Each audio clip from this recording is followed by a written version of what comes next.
You're not going to put it on the screen? The That one diagram? Garrett's doing that. But it's in the slide. It's in the slide deck. Okay. Yep. Yep. Welcome, welcome. Make sure you have your notebooks.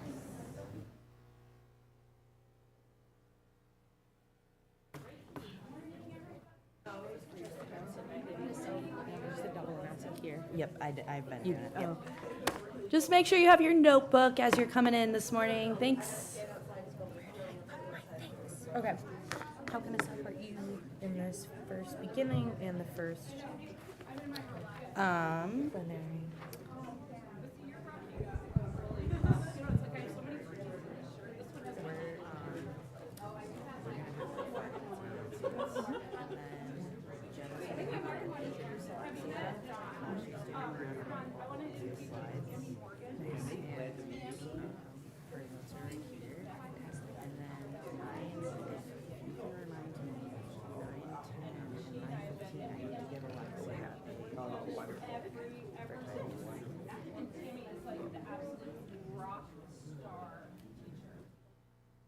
Like if all teachers. Yep, absolutely.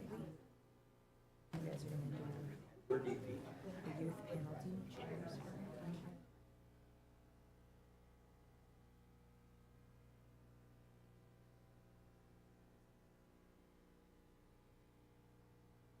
And could you also, in your announcements, just like pass it over to me here, like they did a really good job in picking up and just sort of like keeping up with like the compost and the trash stuff. Just tell them how awesome they did yesterday. Because they do a good job at that. I've seen previous years where it's just been a straight work out there at the end of the day. Like they did a really well. Okay. And then I'm going to make announcements here today to tell people if you're okay with it, because we usually learn the theater breakdown so you flip stuff over really fast. So I don't know if you want to tell them to bring their stuff with them to the break hall or put it all in the chair, like, because at the end of their plan, at some point, we can talk about it this afternoon, but just thinking about the last flip. Yep. I'll go get chairs.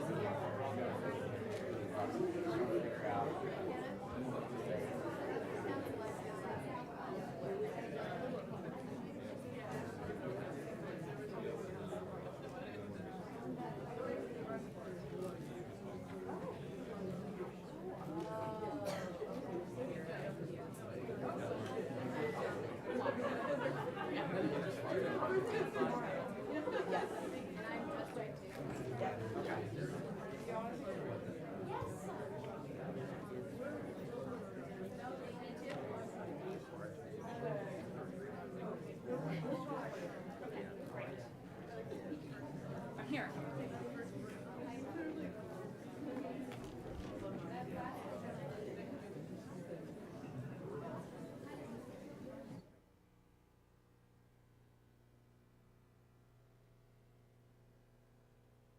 Okay, so we're going to do like a few announcements. Jenna, she's going to introduce you, and then we're going to do really quick.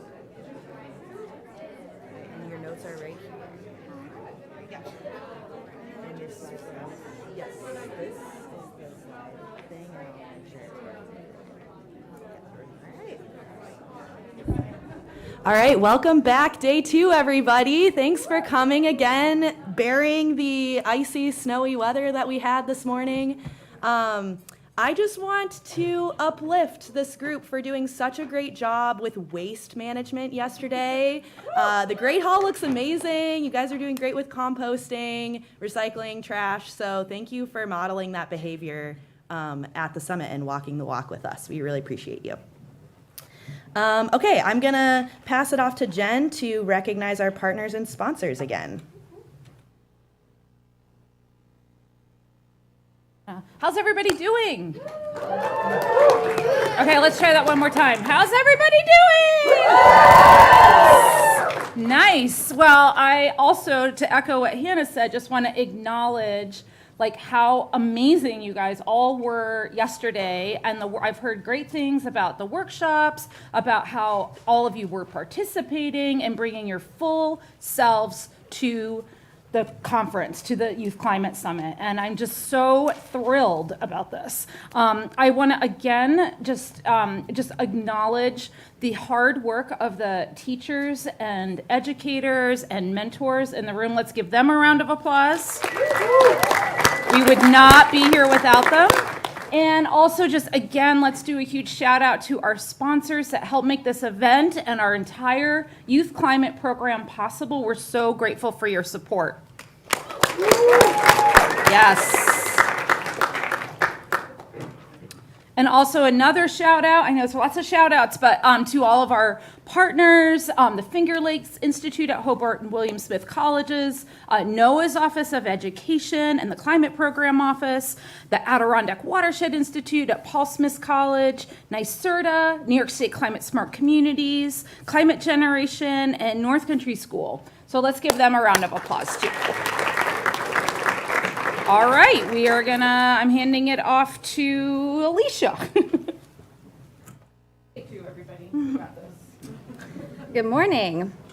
After our keynote speaker that I'm very excited about, we're going to have a youth panel, but then after that, we're going to have an expo and tabling session where we have a lot of incredible organizations coming from some local, some traveled far, and this is an opportunity not only for you to get more ideas for your CAP, your climate action plan, but also, potential career opportunities. There are going to be universities that are tabling here, just ways for you to get involved with this climate movement. And you're also going to see some local schools. Maybe some of you are also presenting, and so that's another way to get good ideas for your climate action plan. What are other schools doing, and what are they able to do well? It may seem like you can only do a little bit in your school, or maybe you have a really, really big idea. So where can you meet in the middle? And so looking at other successful projects can help you figure that out. So there are going to be a lot of tables in an hour block. Again, dividing and conquering as a school might be a good tactic to take, but this will be a really great opportunity for all of you. And now I'm going to pass it off to Garrett.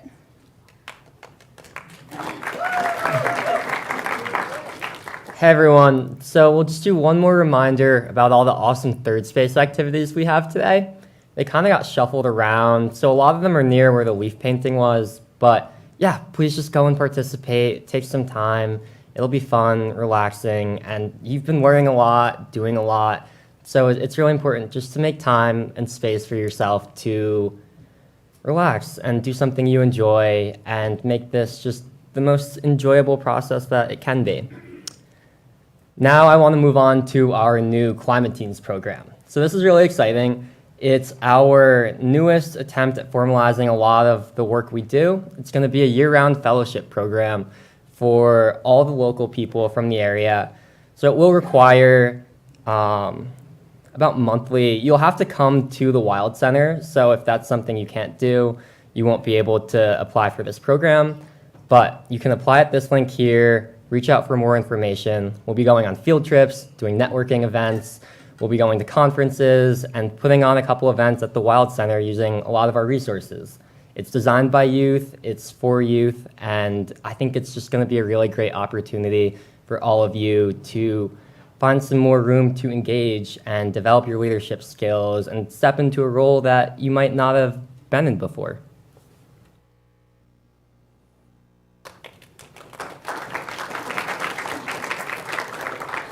Just one quick announcement. After the youth panel and the expo session, we will have lunch, and we just wanted to announce for all of our observers, teachers, and other folks in the room who might be interested in starting a summit.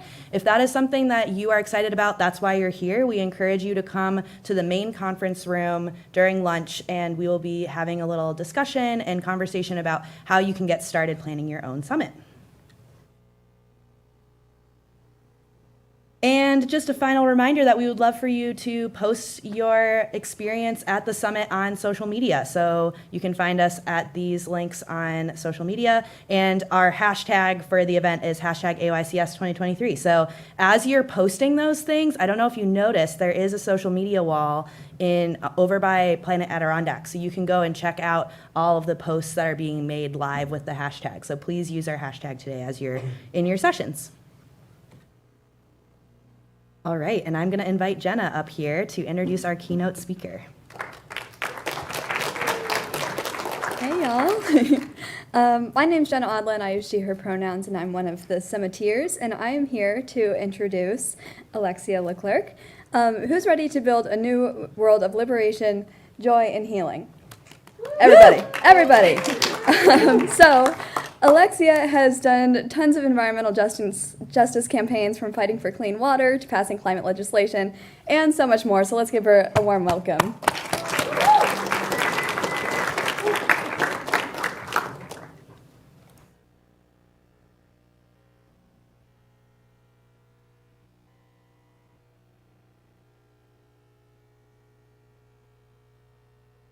Hi, everyone. I'm really excited to be here. And like Jenna said, I'm going to be talking about my work and how I envision us building a new world that is centered around liberation, around joy, around healing. But first off, I'm going to start a little bit to talk about my journey as an activist and how I got to where I am, and dig a little bit into the issue, because I think it's really important to understand the systems that are around us in order to tackle them and to build new systems that are working for us. So a little bit about myself. Growing up, my mother taught me that everything is sacred and that we are all connected to each other and to Mother Earth, and that Buddhist and traditional Taiwanese ecology really played a huge role in my understanding of the world. But it was something that I only saw reflected at home and not necessarily at school. So at home, I would learn about plant medicine and stories about ghosts and dragons and spirits. But at school, it was a completely different world, and I realized that those did not necessarily mesh together. And I saw the discrepancy between the two. And I also actually moved around quite a little bit before immigrating to the United States and spending most of my childhood in Texas. And so I've actually lived in France, I've lived in Singapore, in Taiwan, and in those places also experienced very different things as it relates to the environment. So for example, my grandparents' house around there is like extremely polluted. I remember getting yelled at for playing in the acid rain or the typhoons that would hit and the flooding. And in France, as you can see in the picture, I got to run around in the woods and in the mountains, and it was very pristine and beautiful. And in Singapore, it was a big city, which is very clean, but then sometimes the air quality would get so bad that school would shut down for a few weeks. And then I think moving to Texas also really shaped my reality and kind of my awareness of how dire pollution is. As some of you may or may not know, Texas is kind of the oil capital of the United States. We produce a lot of the oil that is used here, but also exported across the world. And communities of color are placed next to the petrochemical industry.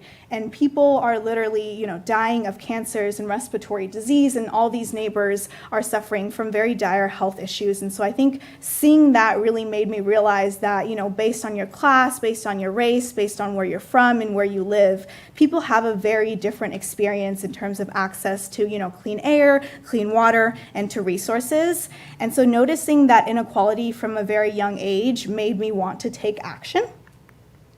And so like any young person at the time, I went to what was happening around me. So in middle school, I installed recycling at my school. I think that's one of the first things that we learn as young people is like recycling as a pathway to the environmental field. And so I petitioned my vice principal, and I was like, can we install recycle bins? I remember calling the garbage companies and like figuring out those logistics. And then I was also briefly involved in the youth climate strikes, which I think were very powerful and have since then been able to move on to other environmental justice organizing work.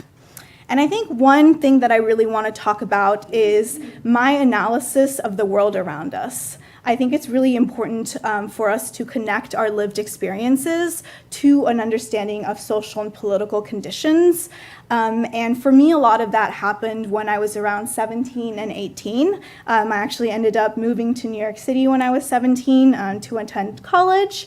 And I was really thankful that I got to learn from a lot of really cool scholars. I got to read, from Angela Davis and Fanon, and learn from really radical professors. And I think it's really important that we really dig into the root cause of the climate crisis. And for me, I've come to an understanding that that is the capitalist and colonial systems that we live in. So let's break that down a little bit. So colonialism, as we know, started in the 15th century, where European went to different countries in Asia and Africa, in the Americas, in order to take over, to exploit a lot of the resources and to exploit people. And that was at the same time which there was the onstart of the Industrial Revolution, right? And the capitalist system was created. And our economic system today is based around profit, right? The reason why fossil fuel companies exist is to make profit. The reasons why large corporations exist is to make profit. And in order to make profit, you have to utilize resources and you have to exploit them, because if your goal is to maximize the amount of money, you don't really care, if you chop down a bunch of forest or if you spill some waste into the river or into the streams, because your priority is profit.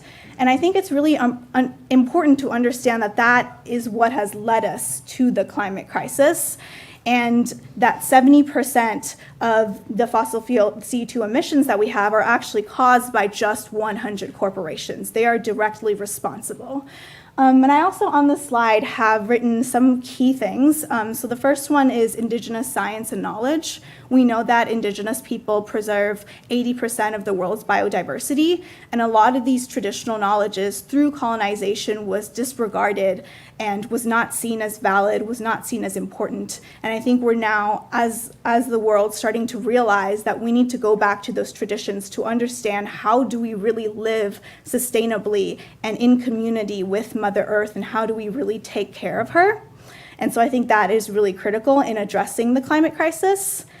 Colonization and U.S. militarism, it's really important to understand that the U.S. military is the largest polluter on Earth, and that, for example, the war in Iraq, where we killed 2 million people, the people that benefited from that was the fossil fuel industry. And so there's a lot of governmental interests that are actually very much tied to the climate crisis and tied to profit, because our government, as you all know, is heavily influenced by different lobbyists, by different industry, and they pour thousands and millions of dollars into that in order to change the interests of our policymakers.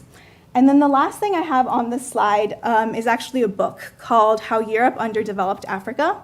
And I think it's a very powerful book because it describes the relationship that the global north and the global south has. And I think especially as residents, as people living in the global north and in the United States, it's really important to understand our relationship to other countries and how the things that we consume, right, everything that we have access to and the privileges that we have, a lot of that is dependent on the exploitation of people in the global south. And so this book specifically details how the development of Europe was very much tied to the exploitation of resources in Africa. And this can be said today as well. For example, in the Congo right now, there is a silent genocide that is happening due to the mining of cobalt and coltan, which is used in a lot of our electronic devices, right? And so I think it's really important for us to understand our positionality and to make sure that our work isn't simply focusing on our local communities, but understanding how the system connects all of us on a global scale.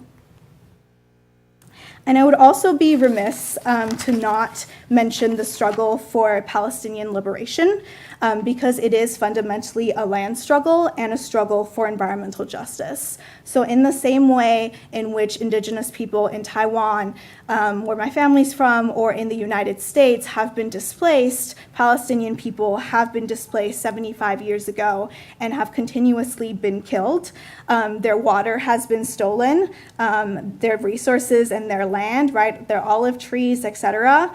And their towns have been used as dumping grounds for toxic waste. And, as we all know, in the past month, over 10,000 people have been killed in Gaza and over 200 in the West Bank. And by understanding colonialism as the root cause of the climate crisis, we can see that settler colonialism across the world is also an environmental issue. Because in order to tackle the climate crisis, we have to have Indigenous and local people lead, and we have to allow them to have access to take care of the earth. And so now I want to move on to the more positive side of my presentation, right? I think it's really important to understand the root causes and the systems at play, but then at the same time, we have to understand what do we do from there. And so I think I'm going to talk a little bit about my journey and what I've been doing and what my philosophy around organizing is to build a new world. And this is just a scene from the movie Totoro. I don't know if any of y'all have seen it, but I highly recommend it just because it's really wholesome.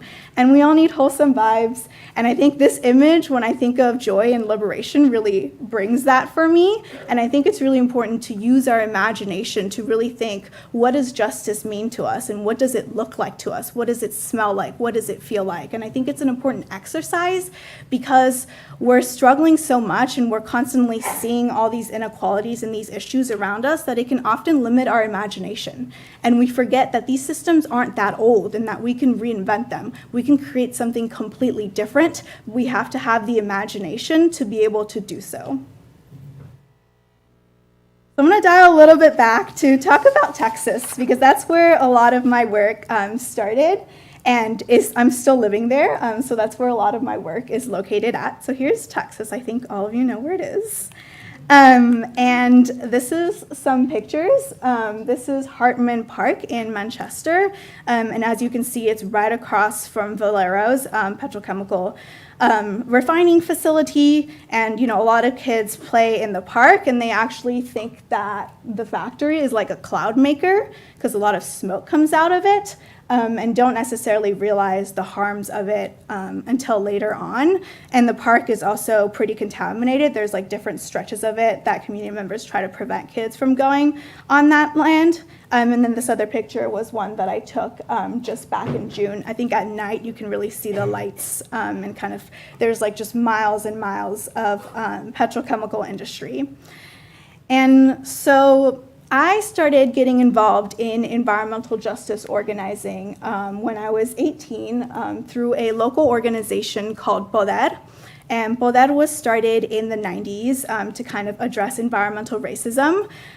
So we had these tank farms that hold fuel, and they leaked. There was water contamination, there was soil contamination, there was very high levels of carcinogens in the area, and there was a lot of health issues in the neighborhood. And so Poder was kind of created to address that. My boss, this was a little bit before I was born, so my boss and a bunch of community members went door to door, and started writing down all the health issues that they were seeing in the neighborhood and started making the connection that this 30-year-old tank farm was actually the cause of all these health issues in the community. And so they got together, started organizing, and 2 years later actually won the lawsuit and was able to kick them out of the neighborhood, and have since then continued to be doing climate and environmental justice work, specifically in East Austin. And so getting organized with them was really powerful because I got to learn from some elders that had been doing this for a very, very long time. And it really showed me that as much as, you know, we are facing this new climate crisis, it really isn't different from all the crises that have come before us.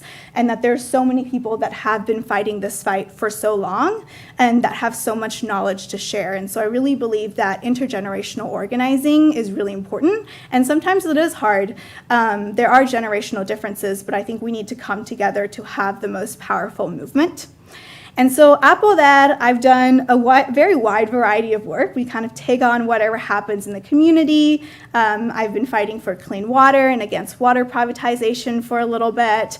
We did a lot of mutual aid during COVID and like providing resources and food to people. We've been fighting the new tank farms that they're actually building, which is really unfortunate. There's also a lot of aggregate mining operations, and Texas has some of the least stringent rules when it comes to aggregate mining.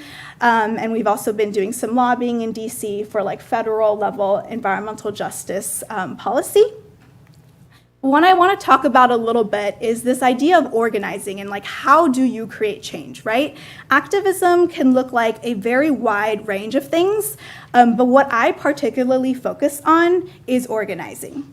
And so organizing is a form of leadership. It is enabling people to utilize their own resources to build power and to create change, right? So I'm not providing a service to anyone. We're not saving anyone. We're enabling the people themselves to organize and create change. And so there's 3 aspects to organizing that are very important. So the first one is heart. So that is the narrative, right? When you have a lot of people that face a lot of injustices, they don't necessarily automatically take action and organize, right? A lot of people just go about their day-to-day lives and unfortunately just have to face those realities. And a lot of people also feel a lot of anger, a lot of sadness, a lot of grief around the things that they see around them, a lot of things that they have to face. And so the narrative element is really utilizing art, utilizing storytelling to empower people to take action, to turn that anger, to turn that grief, to turn the inequalities into motivation to create change. And so it's sharing stories about like why now and why us and why change is possible, right? It's building that hope. And it's a discipline. It's something that we have to continuously do and continuously build. And the second element to organizing is kind of the brain part of it. It's the strategy, right? You have to have a well thought out, laid out strategy. You can't just like randomly protest on one day, randomly have a petition on one day, if you're not necessarily thinking through of like how that is getting to your goal. And I think a lot of times we don't necessarily see the strategies, right? We might see people protesting in the news, etc., but we don't really know what their full plan is. So the strategy is looking at people's resources in the neighborhood, in whatever constituency you're organizing, and figuring out what we can use to get to where we want to be, right? So, for example, thinking about the Montgomery bus boycotts during the civil rights movement, the resources that they relied on was people's ability to walk. And so they organized the entire community to boycott the buses to make a statement about racial injustice. And then the last part of it is kind of the hands, it's the action, right? We have to actually follow through. We could spend all day talking about it, but if we don't follow through and take action, then nothing is gonna happen. And 3 really important questions to ask when organizing is, who are my people? Who are you organizing? What do they need, right? What is the thing that they're missing? And then how do I build power? Because at the end of the day, this is a power struggle. And so how do we build community power to ensure that we have things like clean water, clean air, a just future? And then this little graph is really nice. It kind of shows different elements, right? You need structure in a campaign to know how you're going to work together. You need the narrative, you need the strategy. And at the end of the day, it's all about relationship building and commitments, right? It's all about people because that's what we have access to, building people power. And then I also wanted to show a couple images of what organizing looks like in practice, because only a very small percentage of it is actually the protests or like speaking or like what you usually see in photos. And a lot of it is working with community, talking to people, it's strategizing in office space, it's showing up to city council meetings. And yeah, a lot more strategy, you know, talking about EPA rules, having a lot of Zoom meetings on a daily basis. And it's maybe a less glamorous side of organizing, but it's really what makes organizing happen. And it's also where I find a lot of joy because it's the little moments you have with community members when you're like late at night, you're like coming up with chants and you're, you know, thinking of really funny things that are probably not going to be used, or, you know, it's after a meeting and you're having lunch and you're debriefing and you're talking. Like, those are really the moments that bring me a lot of joy and that really fuel my activism and really keep me going in organizing. And the last thing that I really want to talk about is my little organization, Start Empowerment. So one thing that I realized is that environmental education, especially back in 2018, 2019, did not necessarily center justice and did not center environmental justice in those communities. And so I wanted other young people like me to also have access to the education, to the tools, to the knowledge that they needed to be able to organize in their own community.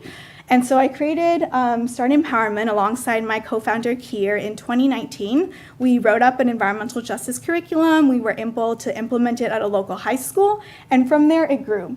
More people reached out to us, more teachers reached out to us, and we were able to implement this curriculum in different classrooms and allow students to be able to connect their lived experiences to all these theory and to an understanding of the social political conditions of our world, and to use that to take action. You know, we have students that have diverted waste, we have students that are fighting pipelines, that are building mutual aid networks, and are doing a wide variety of work. And we also have a lot of community-based education because we want to go where the people are, and we think it's really important that all our activism is grounded in community and it's grounded in the grassroots. So we have a lot of community-based education, public education events. And I'm really proud of our work and the change that we've been able to make and the communities that we've been able to connect to and how we've been able to center healing and art. And so I think one thing that we focus a lot on in activism is obviously putting out the fires, right? If there's, a polluting industry, we'll want to address that harm. If there's a lack of clean water, we want to address that harm. And that is very important work. But the other thing that we sometimes forget or don't have the time and space to do is think about, what do we want to build? What communities do we want to live in? And what do we want that to look like? I have a good friend that kind of has an analogy and says that if capitalism is a sinking ship, no one's going to jump out unless there's lifeboats, right? So how do we build those lifeboats? And I think one way is definitely through art and through empowering people, right? And through rejection of their version of history, their stories, and through embracing our culture, right? Our traditions, our love for each other, we're able to reshift the cultural narrative. And then we're able to connect with our community, connect with our neighbors, and build up systems so that we become self-reliant. So one example is in Texas, we're working on energy democracy and making sure that we, the people, actually have access to our own means of energy because, right, during the winter storm, when the grid almost crashed, hundreds of people died because we didn't have electricity or water for a whole week. But what would it look like if instead of companies who are seeking profit own those energy systems, we owned our own energy systems? And so a lot of that work is really reimagining what is possible and thinking about how would community-owned systems become a reality. Another example is through solidarity economies. So we've actually been brainstorming with a lot of students in our programs and in our classes about what that would look like if you had a micro-scale economy where you all just relied on each other for resources. Like one person takes care of someone else's kid, one person provides fruits from their garden, etc. And like, what would that look like? And how can we depend on each other? Because for a long time in history, especially for people that have been oppressed, people have relied on each other, right? I don't know if y'all are familiar with the Black Panthers, for example, which were, prominent civil rights activists. They were deemed as dangerous by the government, not because they had guns, but because they had a community breakfast program. And suddenly the community was no longer relying on external resources, but they were relying on each other for food. They had their own clinics. And so the community was now relying on each other for medical services. And they had their own schools as well. And so that is very powerful to think about what we want to imagine, what we want to create, and how we can work together to do that.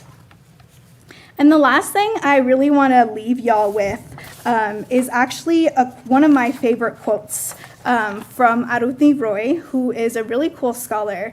And I'm just going to read her quote because I think it's really powerful and kind of lets us imagine what is possible. And so she says, "Our strategy should not only be confronting the empire, but to lay a siege to it, to deprive it of oxygen, to shame it, to mock it, with our art, with our music, with our literature, with our stubbornness, with our joy, with our brilliance, with our sheer relentlessness, and our ability to tell our own stories. Stories that are different from the ones we're brainwashed to believe. The corporate revolution will collapse if we refuse to buy what they are selling, their ideas, their versions of history, their wars, their weapons, and their notions of inevitability. Remember this, we are many and they are few. They need us more than we need them. Another world is not only possible, she is on her way, and on a quiet day, I can hear her coming."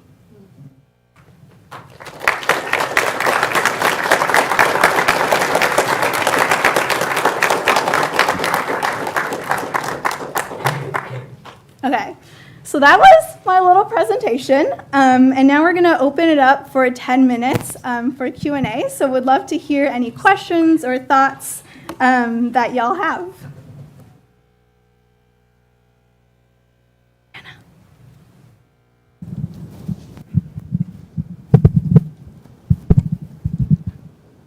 What was your favorite part, like, through your whole journey of what you were doing?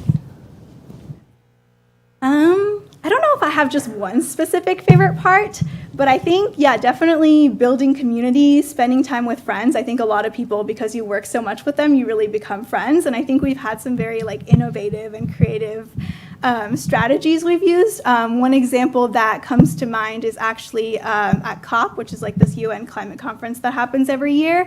And sometimes late at night, right, the negotiators are really hungry, they're really tired, and we were trying to like get them to listen to what we had to say. So it'd be like, here's a slice of pizza if you talk to us for 10 minutes. And we were like, here's all our points of what we want to see in the cover decision. And it worked because they were hungry, and so they needed the pizza, so they needed to come talk to us.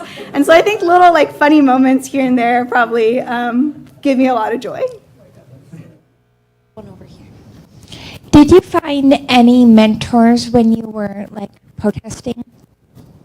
Yeah, I definitely think I'm really thankful for the elders that I get to work with and the mentors both from like my university and in the organizing space. I think it's really critical to, yeah, help guide us and, you know, provide, there's like very technical things, for example, like how to get grants for your nonprofit, like how to manage money and like all these different skills that I didn't, you know, have as a teenager going into it that I learned from a lot of really cool mentors.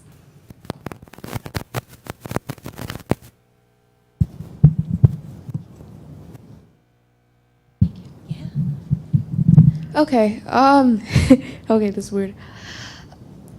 Do you think, like, if we have, let's say 90% of the US that came together and they were like, let's not dump the waste in poor communities, like areas, or like, let's not make their homes landfills, do you think that the government will listen? I don't think it's a straightforward answer, but I will say yes. I think that we've seen time and time again that organized people win, right? There's organized money, there's organized lawyers, and that's kind of what we're going up against. But we've seen throughout history that if we organize people and if we build enough power, we force them to listen to us.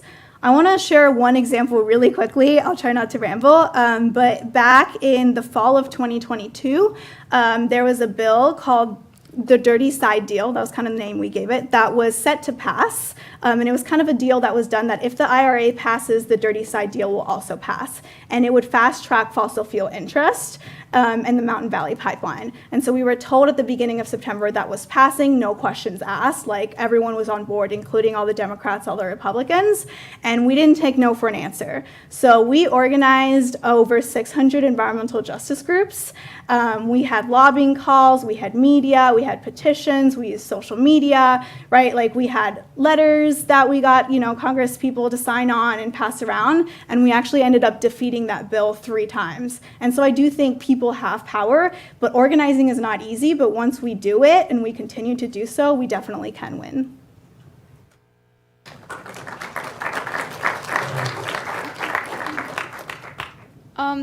How do you balance all of the emotions and anger and grief with being able to interact with people who don't necessarily understand or who disagree with you? Yeah. I think having community and having that support system and creating art has been kind of my way to process everything that's happening in the world and everything that's happening in the political space, especially in Texas. And I think when talking to people that you don't agree with, there's a lot of those in Texas. What I like to do is kind of this philosophy, which I didn't invent, but is kind of called like planting seeds in people in conversations. So I never really go into a conversation being like, I'm going to convince you of like X, Y, and Z, and this is why I'm right, because that doesn't work. People just get defensive, and then people are angry, and then it's a waste of time, right? And so what I do is I ask questions, and I plant little seeds of like, these are my ideas. And sometimes over time, the seeds blossom. Like I have community members that I'm organizing with now that 2 years ago would have probably been fighting against my campaign. But now they've realized, oh, this actually connects to me, and this is actually for me, and this would actually make my life better and like my kids' lives better. And so it takes time, but I think like just planting seeds in different conversations you have is what I do when talking to people.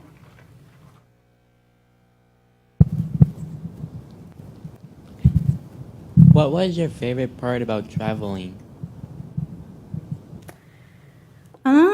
I feel like, a couple things. I would say it's definitely been really cool to be able to travel for work. I don't think I would have been able to have the opportunity to visit these different countries. And I think there's so much to learn from different communities from across the world, right? And especially their local cultures and like how they, practice sustainability, how they restore their ecosystems. And so definitely meeting people from across the world has been really cool. And yeah, there's a lot of cool adventures that come with it. Like my best friend Fatim Zara, I actually met at the airport in Cairo, and now we like talk on a weekly basis. So yeah, it's definitely really cool. I feel like if you get the opportunity to do so, I would definitely take it.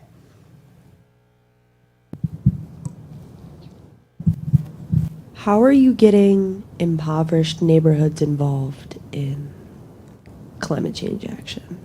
I feel like what you're doing is really relative to impoverished neighborhoods, but I feel like a lot of the solutions that we're coming up with over the past couple days are for people with money, and the people that are affected the most don't have money. So what we do with like all our organizing campaigns is we start by going door to door, right? In the community where the issue is happening. So we go door to door, we talk to people, we ask them what are the issues they're dealing with, what their priorities are, what their needs are. And then from there, we start building leadership and we start building a campaign with them. So at the end of the day, they're the ones leading. And I think sometimes when we think about resources, we always think about money and lawyers, right? I do that as well. But what we don't realize is once we build people power, we can get access to all these different resources, right? There's plenty of money in the world. There's a lot of it. There's like trillions of dollars around. It's just who has access to it, right? But when you come together, like for example, we recently did a lawsuit in East Austin, and we needed at least $50,000 to be able to, hire the lawyers, et cetera, and we had no money. But because we organized the community, we were able to fundraise that entire $50,000. And so I think sometimes we often view as certain people as not having something, but I think it's important to kind of flip that and think about what do we have access to, right? And a lot of communities that have impacted, they have access to time, they have access to different resources, right? And, time not in the traditional way, but in like they're willing to put that effort in like the weekends or like after school and things like that. And so we have to really think about what do we have access to and how to utilize that to get what we need. And we definitely can get money, and it's not easy, but it's possible. So yeah. Out of all of the places you've lived, which is doing the best in terms of sustainability and why? Ooh, that's a good question. I'd never really thought about that. I don't actually think I have an answer. I think they're all doing different things. I think Texas is obviously doing really poorly. But I will say some of the most like awesome and amazing organizers that I've met are all from Texas. Like I found that where there's oppression, there's always people fighting for liberation, and there's usually like the coolest organizers there. So there's a lot of really innovative, cool movement work that is happening in frontline communities. France, they're not doing a particularly good job either. I think in the small village that I lived at, they've definitely been putting like some efforts, like there's like a sustainability plan that they've been trying to implement, which is nice. And then also like there's access to a lot of nature that they're trying to, preserve and protect. And then Taiwan is also interesting because I don't know how much y'all know about Taiwan, but A lot of the industrialization was pretty recent, and it was through kind of like the chips that people make in phones, and that caused a lot of pollution. There's like little mini like cancer alley areas that are extremely polluted. But again, there's really cool activists that are doing cool work. And Singapore is actually a pretty sustainable city. I feel like it's a very rich place with a lot of money. So I think maybe Singapore, I don't know. But yeah, also I think each of the places uniquely have their own struggles and their own initiatives. So yeah.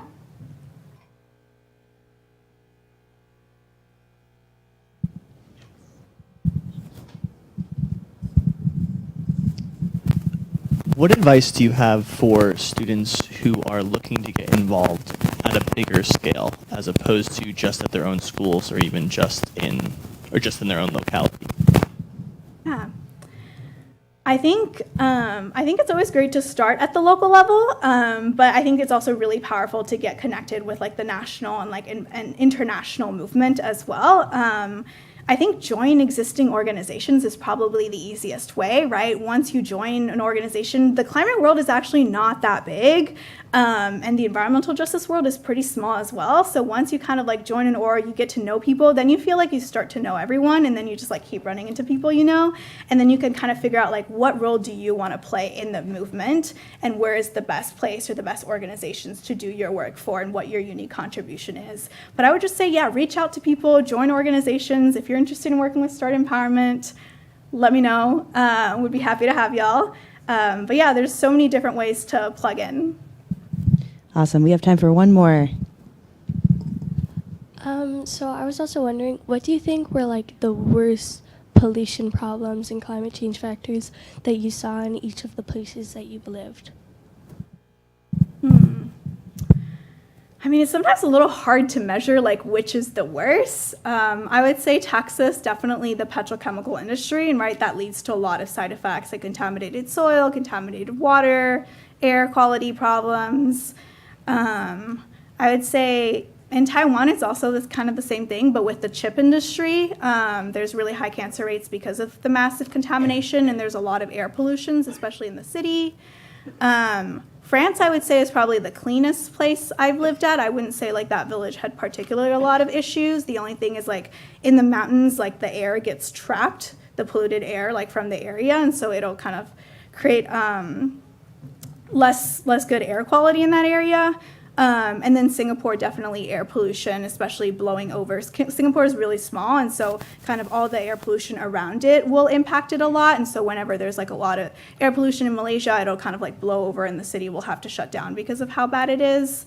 But yeah, it's a hard question. It kind of reminds me of like one of the workshop activities where you have to like pick which kind of like environmental thing you want to buy. Like it's hard to compare because you kind of want all of it, right? Yeah. Yeah? Thank you all.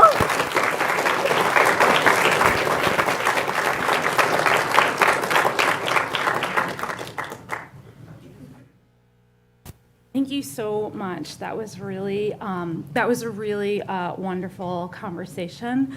I just want to pause for a quick minute for a quick comment from our Deputy Director, Hillary Logan Deshay. Come on. Thanks. Hi, everybody.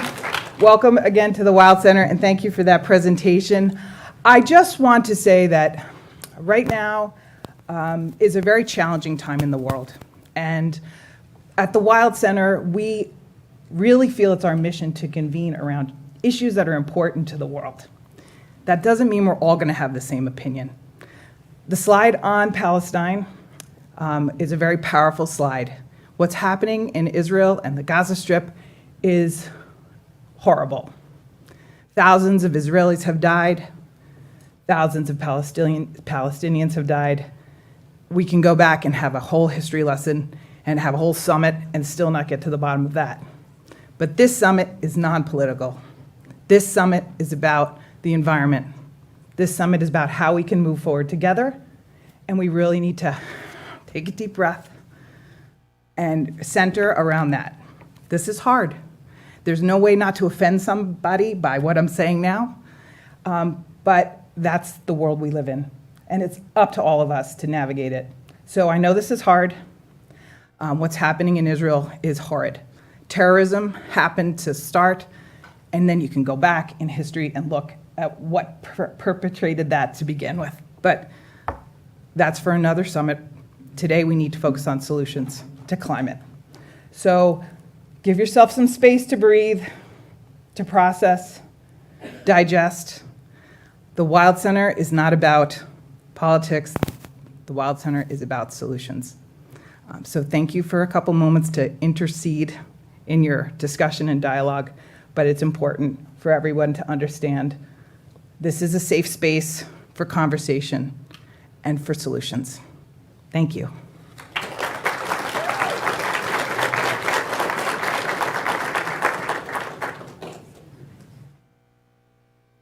Okay, we have a short transition into our youth panel, so feel free to stand up and stretch. We are going to stay in this room, but we got to do a few things to get ready.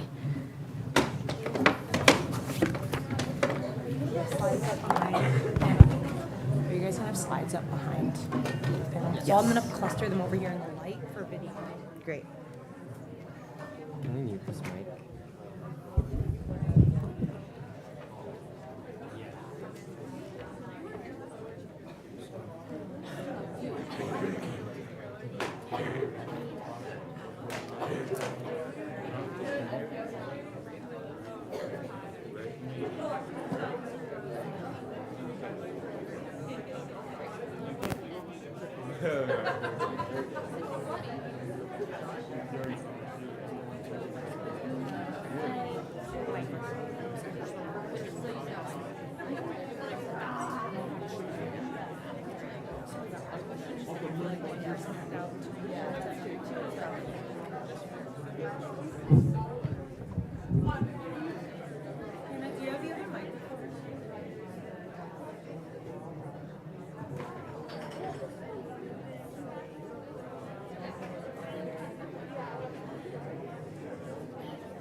Yeah, let me see what I can do.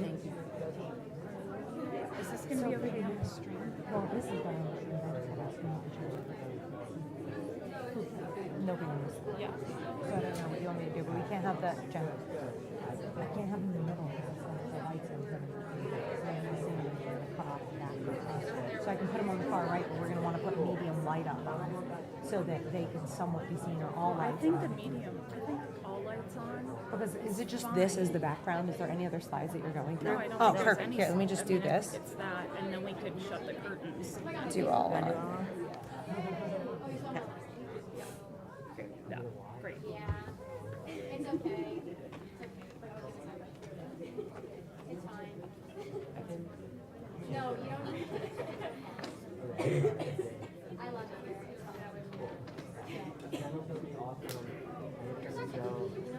You've done so much.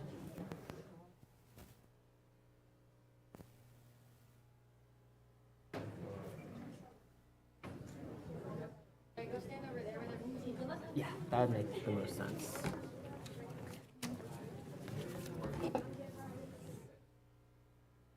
You good? Are you introducing them? Okay, I'm gonna. Yes.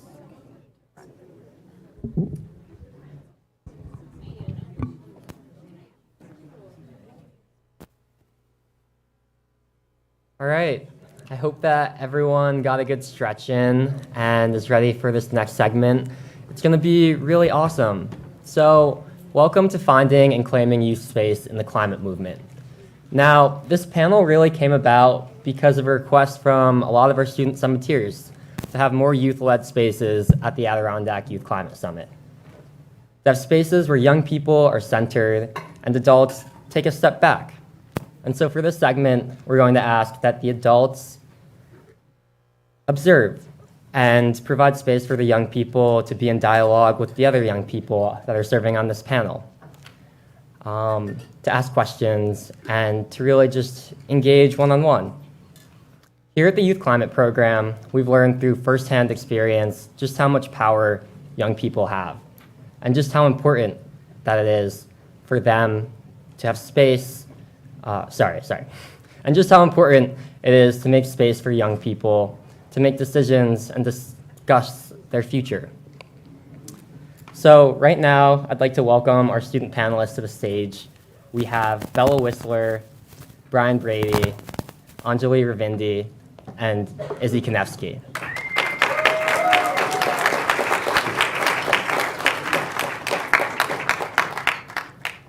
It's actually Anjalee Wanduragala. I'm sorry about that, Anjalee. Great. So I'd like to turn it over to you guys to do a short introductions about yourselves and what brought you here. Hi, my name is Bella Wissler. I use she, her pronouns. I'm from Saranac Lake, New York. I'm an alum of the Youth Climate Program, and I'm a freshman at Middlebury College, where I am a Nordic skier and biathlete. Hi, my name's Brian. I use he, him pronouns. I live in Lake Placid. I go to Northwood School. I'm also the Director of Operations for One Up Action, which is a youth-led climate nonprofit. And I'm also a member of the World Economic Forum's 1T platform, which is their platform in support of the UN Decade on ecosystem restoration. Hi everyone, my name is Anjalee. I'm currently a junior at Hobart and William Smith Colleges. I'm double majoring in economics and environmental studies with a minor in international relations. And I'm also an intern at the Finger Lakes Institute in Geneva. Geneva is like a small town between Syracuse and Rochester. That's where my college is as well. I'm originally from Sri Lanka. That's a tiny island right below India in South Asia, so I'm very far away from home. So my interests lie around climate equity, climate justice, and environmental justice. And I hope to get into the field of like policymaking and implementation and just like education around the subject. So my interest in climate justice and climate change stemmed from the fact that I grew up in a country that usually my people went through and experienced very disproportionate sort of effects of climate change compared to the amount that we contribute to the issue. So it was a passion that I had from like my days in Sri Lanka. Hi there, my name's Izzy Kanefsy. I use she, her pronouns. I'm from Stamford, Connecticut, which is on the Wappinger Native land. And I'm here repping JYCM, which stands for the Jewish Youth Climate Movement, where I'm the National Co-Director of Education and Training. Also, I do other many things like educational programs for environmental initiatives, and that's something I'm really interested in, as well as just sharing that with everybody. Thank you for that. So as you guys can see, we have an amazing panel full of wonderful, engaged, and passionate young people who've been doing some really amazing work in the climate movement. So I'd like to begin the panel off by asking a question to Anjalee. Is there anything that you've learned about climate change that you think everyone should know? Yeah, I think one of the main things that I've learned just learning about climate change in college and just where I work and talking to people is the fact that there's real people behind the effects of climate change and that everyone's affected by it in some way. Maybe not everyone right now, and maybe in different ways according to how you identify yourself or like what groups you belong to and like identify yourself with. But climate change is not nice to anyone. It will affect everyone at some point.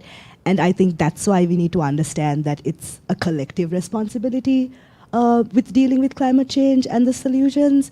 So just growing up in a country where I was able to see how people were like affected by it, and having traveled from there to here and seeing the differences and like the different effects of climate change and how it affects different communities differently, I've just learned that at the end of the day, no matter what, climate change is going to affect everyone in some way or another. And if we don't take action, it's going to creep up on us at some point. We just don't know when. Thank you for that, Anjalee. Next, I'd like to ask Izzy. Have you used your unique skills and abilities in the climate movement to be able to take positive climate action? And if Yeah, you I totally how? have. So one of the things that I'd mention is I'm here with the Jewish Youth Climate Movement.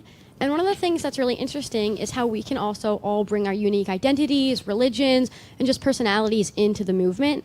Something that I do is bringing my unique Jewish identity. What's really interesting is a lot of people try to clash religion with climate change, which if you actually look into Jewish texts, it's actually the complete opposite. Judaism actually asks you to do something called tikkun olam, which directly translates to fixation of the earth. We're literally required by Jewish text to fix the earth and help repair it to our devastations of climate change, which is something that I've really brought into my climate work, is having that unique religion identity and experience through my Jewish lens has really enabled me to take such a different perspective when I do my Jewish work, not only through my climate work, but also just that this is a human being who's putting her heart and her soul into this, both from my identity as a religious and Jewish person, but also as a person who just cares. And I think each person out there can take that too, is you can find what you're interested in, whether it's not just a religion or it's also just an identity, but also you could do it through art. You can do it through just something that you're passionate about. And I've done that through my religious identity and being Jewish.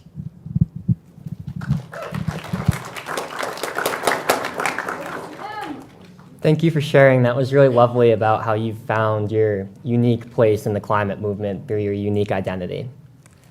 The next question I'd like to ask is for Bella. What gives you hope about the future? And can you think of any examples? What gives me hope about the future? I think events like this that bring youth together give me a lot of hope, seeing new faces every single year, and youth climate summits all around the world and the country. And one example I can think of is this past year, Brian and I started a composting program at our school at Northwood. And we struggled to get it off the ground and people to accept and learn how to compost properly because they hadn't before. And it being a boarding school, children were also using the dining hall and composting. And I found one 7-year-old girl one day scolding a hockey player because he had put garbage into the compost. And it stands out to me as a great moment. Thank you. It's really inspiring to hear about how you're able to find hope in small community actions that you can take with your community. Now I'd like to move on to Brian and ask, what role do young people play in shaping climate policy on a local, regional, and national level? So one thing at One Up Action we did was we actually formed the first ever Youth Climate Commission in the world in partnership with the C40, which is like the largest global level of, it's a bunch of mayors that come together to work on key issues like climate and other issues. So we formed the first ever platform for young people and policymakers to engage. So I think it's really important to recognize the role that young people play, not only in shaping the policy, but also implementing it. So One Up Action was also involved in lobbying and supporting the Inflation Reduction Act, but we're actually having a really full circle moment now where we're able to partner with American Forests to bring that funding back to other youth-led organizations. So I think just in general, a shift from viewing young people as just activists, but also like key stakeholders and partners in doing climate work.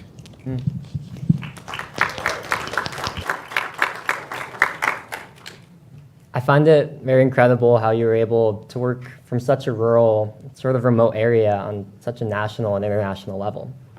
So thank you for sharing. Now I'd very much like to turn this panel and its questions over to the audience so that we can engage in a discussion and a dialogue between young people to young people. Maybe find some common ground, find ways and pathways that we can find our place in the climate movement, and just talk. Yes. I'm coming. We'll have a mic. It's kind of a question for all of you. What do you think was like your greatest struggle going throughout your work and through your journey? So I think my greatest struggle is really embodied in a story that I did. A couple years ago, actually only 2, I went and I was able to speak in front of an NYU journalism class about being a teen climate activist and like what it's been like for me. And what happened there is while I was there sitting in this class of seniors and juniors who are so incredibly smart and so empowering in their field of journalism was that they knew nothing about climate change. They did not know anything about environmental science, environmentalism, and I was there 16, 15, I did it twice, and telling them, I know more than you about this. And it was really sad for me because I was like, here I am, and I'm telling you how to do this, but this is something that really made me feel sad about this, is that not everybody knows about climate change, and it's something that it always is something that it's empowering for me to keep working towards that and trying to get it so that everybody knows. Because this, as Anjalee said, is a national issue. It is international. Everybody is affected by this. So I think that's one of the things that I've struggled most with, is that not everybody knows.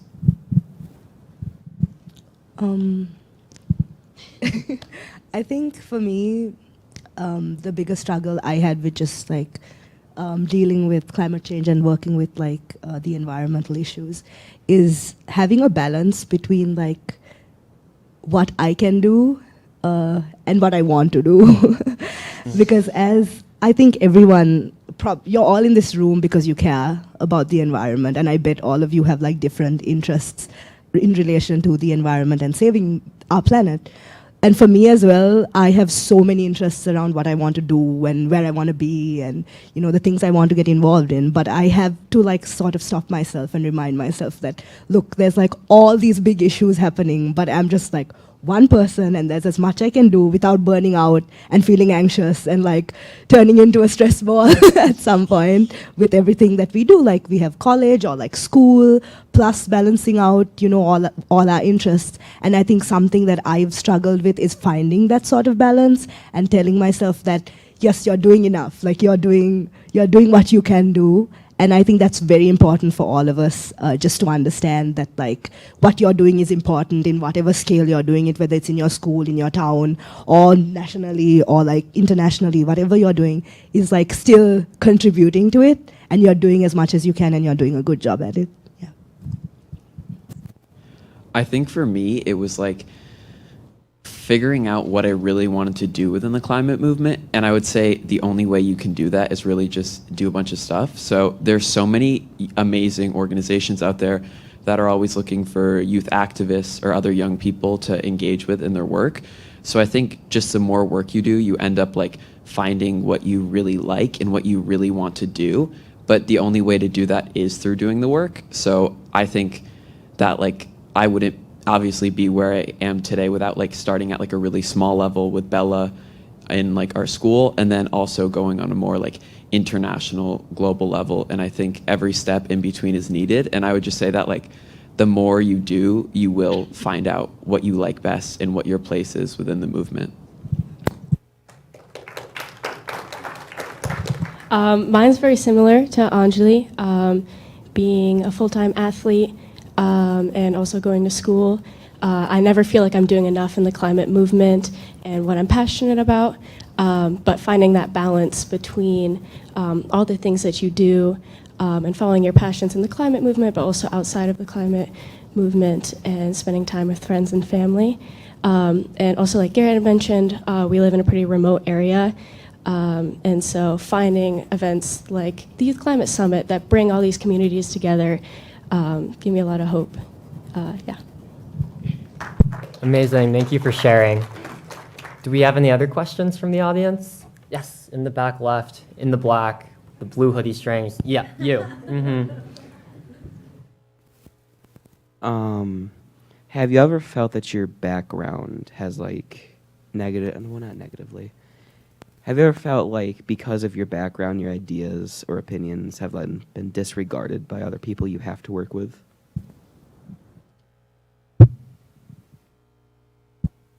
I think one thing that's like sort of interesting to me and I think a lot about is like So there's such an emphasis now on like nature-based solutions to climate change and biodiversity loss. So there's all these huge corporate commitments and all these government commitments to invest in nature. But I think one thing we really need to do more of is engaging people living in rural America. So I think that like sometimes like your background, like so for me, someone living in rural America, like they're definitely are not fully being like supported within the youth climate movement, but I think it's because sometimes we're also not in turn supportive of other youth climate activists. So I think that we need to create a more like inclusive climate movement, welcoming everyone. And I think that's like sort of what we need to do. Like for example, in some of my work, I've partnered with some like larger organizations. The Inflation Reduction Act actually had over $1 billion for urban tree equity. So working with young partners around the United States to help them get access to that funding and help meaningfully engage young people on urban tree equity, which is very important in our changing climate. But yeah, I do think that sometimes being from rural America can be like a different experience, but just knowing that your perspectives are needed and valued and like you also belong and can engage in like these like multilateral climate negotiations and other higher level climate work. I'm just gonna add like one more thing. I think Brian already like spoke on this, but I think yes, sometimes it's scary going into a room with like a predominantly like white crowd or a place where like you're the different person in the room. It is tough going into a room like that and maybe taking that first step and saying something or like represent. There's a lot of pressure that comes with that and just having to represent your people or like your like who you identify with. But I feel like with time and with engaging and having these relationships with people, you sort of get more comfortable with it and you sort of find your space and your voice in those rooms or in those conversations. And that's so important, just to know that like no matter what background you're from or like how you identify yourself, that your voice matters and you are as important as any other voice in that room. And I know it takes a lot, but it's like you said, it's needed, and it's your representation is like valued in that room. And if you don't do it, who will? So I think that as much as it may be uncomfortable, those conversations sometimes, and it may take some courage, it's needed in a room. So yeah. First off, we should clap for that. That was so good. But I guess also to add on to that, this isn't really a background thing, but I do want to address like the one elephant in the room, being a teen. That is something that has definitely pushed against me in many cases. When you try to stand up to school administration and other people, they're like, what do you have to say? You're just young. But that's not the truth. And I think everybody at this summit has been saying the exact opposite, that we are the movement, that us as the youth are the people who are going to build this up. And I think that's definitely been something that's tried to push against me, is when I'm speaking to older people about this, they're like, what do you know? What, you're just young, you're just 17. And it's really the opposite. It's what do I not know? It's how can I grow and how can I help as a teen? I'm growing and I'm learning, but also all of us are. We are the movement. Youth are making the future. And as Rob said yesterday wonderfully, not only are we the future, we are now.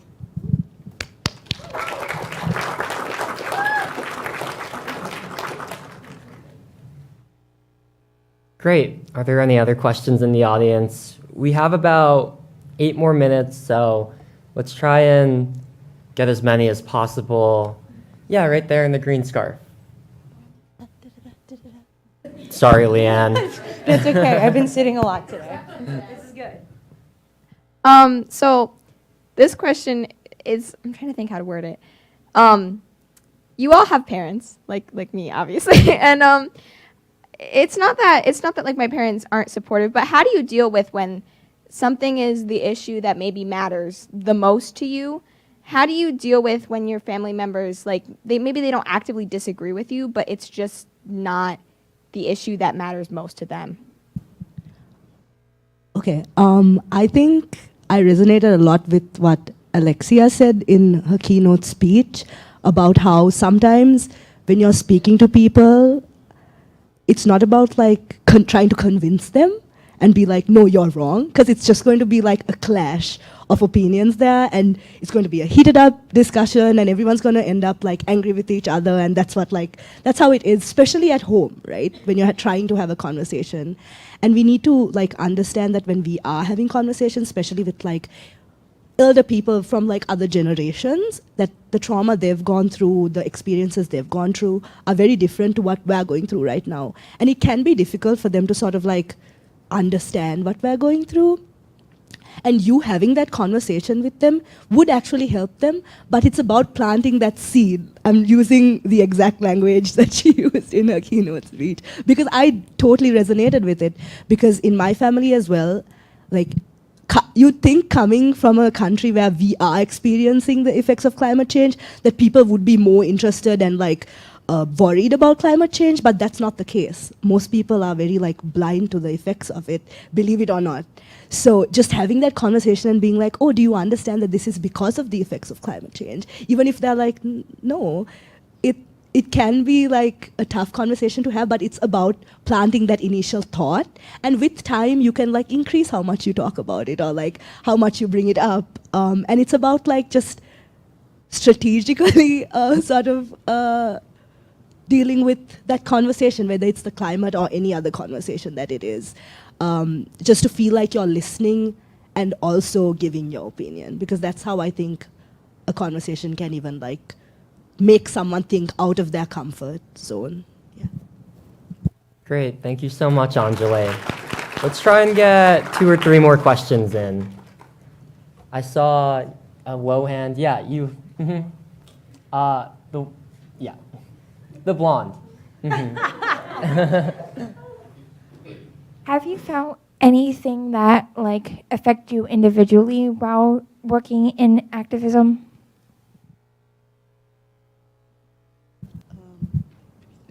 So is it like, I'm trying to understand what exactly like individually, is it like how working in climate change has affected me personally? Yes. Okay. I don't mind going. I think that like working in climate change can be really like weird sometimes, to be honest, because we're sort of in this like a new era where I don't really know like everything behind it, but there's all these new partnerships and initiatives and new ways for young people and older people to engage, so in like a more intergenerational manner. But I think, yeah, it definitely can be a weird experience, but like Alexia said, finding community can be really important. So once you get into like the environmental space and you start going to these like events like COP, Climate Week, I mean, it's actually a really small community if you think about it. I think one thing with Gen Z is like we're so active on social media, but I think sometimes we don't always follow through on that commitment in person. So I think that's one thing we can really improve upon. But I would say personally, it can also like give you a sense of community, just like knowing you're part of this bigger group, and then also knowing that, like tying into what we were saying earlier, you can bring your own unique background to that, but also listen to others and see how you can better work together for a better future.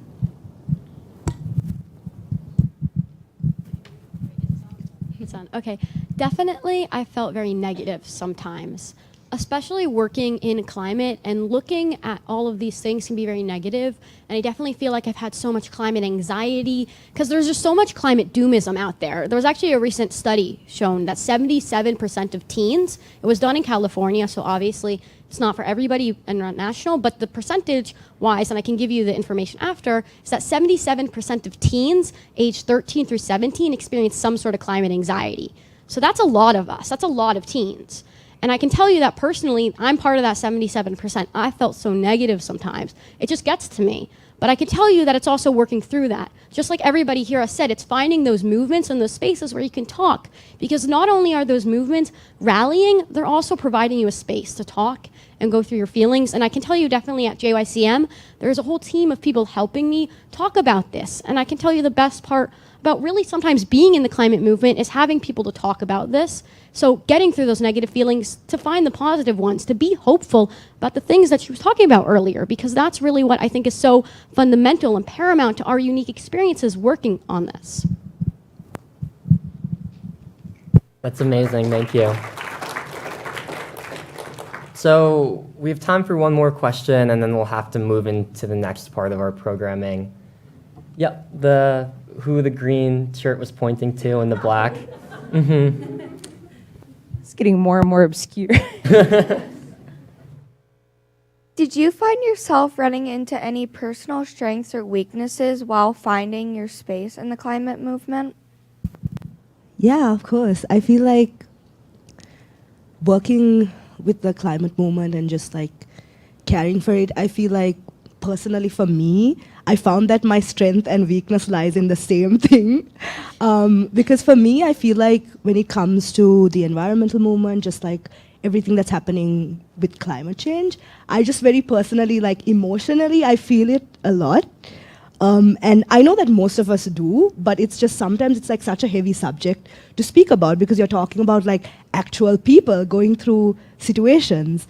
And I feel like my strength lies in that as well, being able to like see someone else's like problem or issue and like be able to like feel what they're going through. But also the fact that you feel that way can also be a weakness sometimes because you're like so emotionally drained by something or just like seeing all like the negative news. We need to see more positive news like we spoke about yesterday. So I think I did recognize my strengths and weaknesses. That's just one that I can mention off the top of my head. But there's so many other things that I can think of too that I've learned that I thought was a strength but actually was a weakness. But like, and things that I probably portrayed as like, oh, this is not something that I'd like to do, but now I'm doing it. Like something that I realized that initially I thought I wasn't good at was with working with kids. But as I grew in like the climate space, I realized that I'm pretty good with dealing with kids and teaching them and like spending time with them and having conversations with them. And I wouldn't have figured that out if I didn't like run climate summits in the Finger Lakes or join the Wild Center over here for their summits. So yeah, I did figure out a lot by working with the climate space, for sure.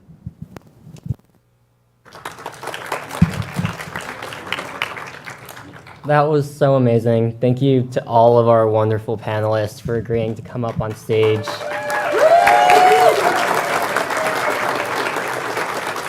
I'd just like to remind you guys one more time that all of these, Izzy is in high school, Brian is in high school, Bella is about to enter college, and Anjalee is a sophomore in college. So these aren't people, junior, sorry.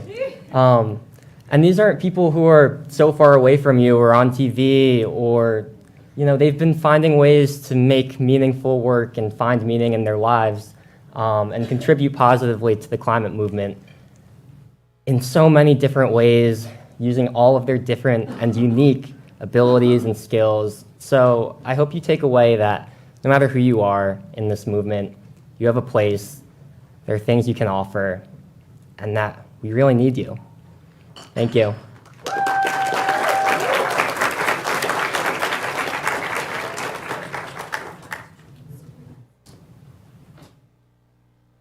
Hold it. That was so good. Messed up all the names.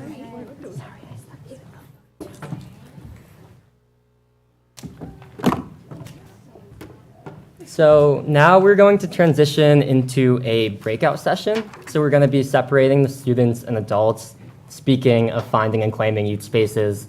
So the young people in the room will stay here, and we're going to be doing a climate action Venn diagram activity, while the adults and the chaperones will be asked to move to the naturalist cabinet, where they will have a workshop on how to be an effective We're ally. actually going to the main conference room, so you can follow me. I'll be outside.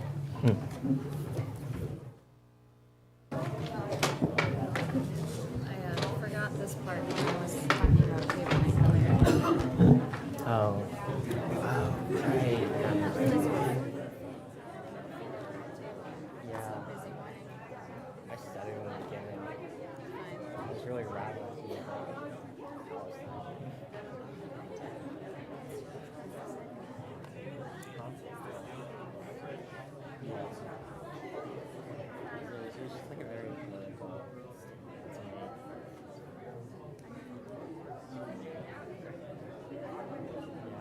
I just don't think we're trying to take a stance on it publicly.